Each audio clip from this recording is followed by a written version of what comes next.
Welcome to the PlanEdge video training series. This video looks at triangulation.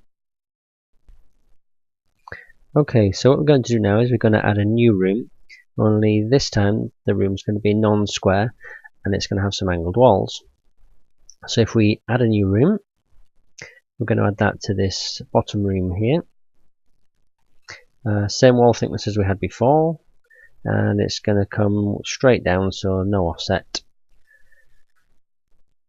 So from our starting point, what we're going to do is make the first wall straight down.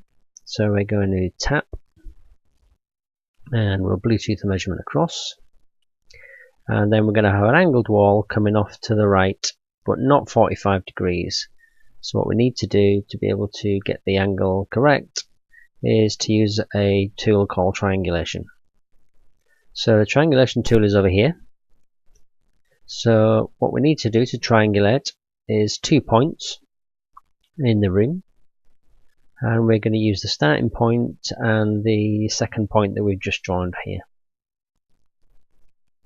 So what we need to do is tap the Triangulation tool, and because we don't know the exact angle but we know roughly where it is, we're going to tap in the general area, and you'll see that we now get two little squares appear on the 2 points you've already drawn. So what we can now do is from this corner we can measure to either of these two square points. So we'll do the first corner first. So tap the corner, and with the Bluetooth layers we measure the value and Bluetooth across. So that's 2.71 meters. And to then get the angle, we measure from the corner we're trying to triangulate to another point, the start point in this instance. So we tap the start point and we measure that distance, Bluetooth that across, and you'll see that the point is now created with the correct angle. We'll now measure the second angle wall, and we can tell by looking in the room that this is not 45 or 90 degrees from the wall we've just drawn. So the wall's going to come up this way.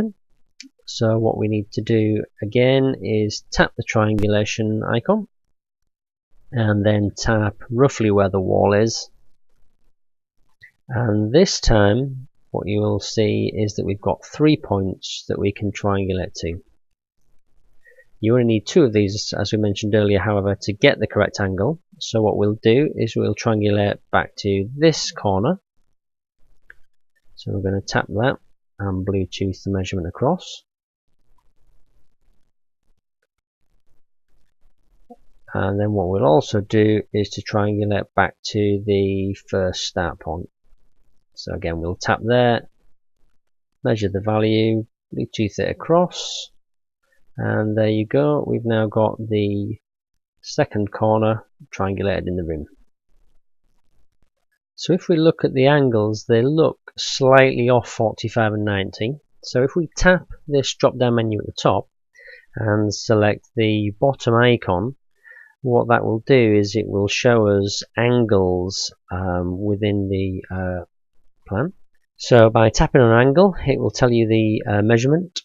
So that's just short of 270 degrees. So the internal angle is not 90. And if we tap the other angle, again you'll see that that's also just off 90 degrees. Okay, so we're going to finish this room off.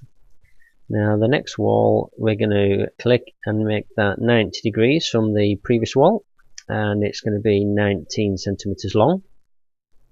You can now see we've got some predictors of where to go for the rest of the room. So if we look at the room, it's saying that straight up to the far wall is 1.03 meters. So if we just double check that with the laser measure, and if it is 1.03, we just tap the predictor, and then we can go straight across to finish the room, and again that's 3.32 meters. So you could just check that with the laser measure to make sure that that is the right value for the room. For more information and videos, visit planedge.co.uk.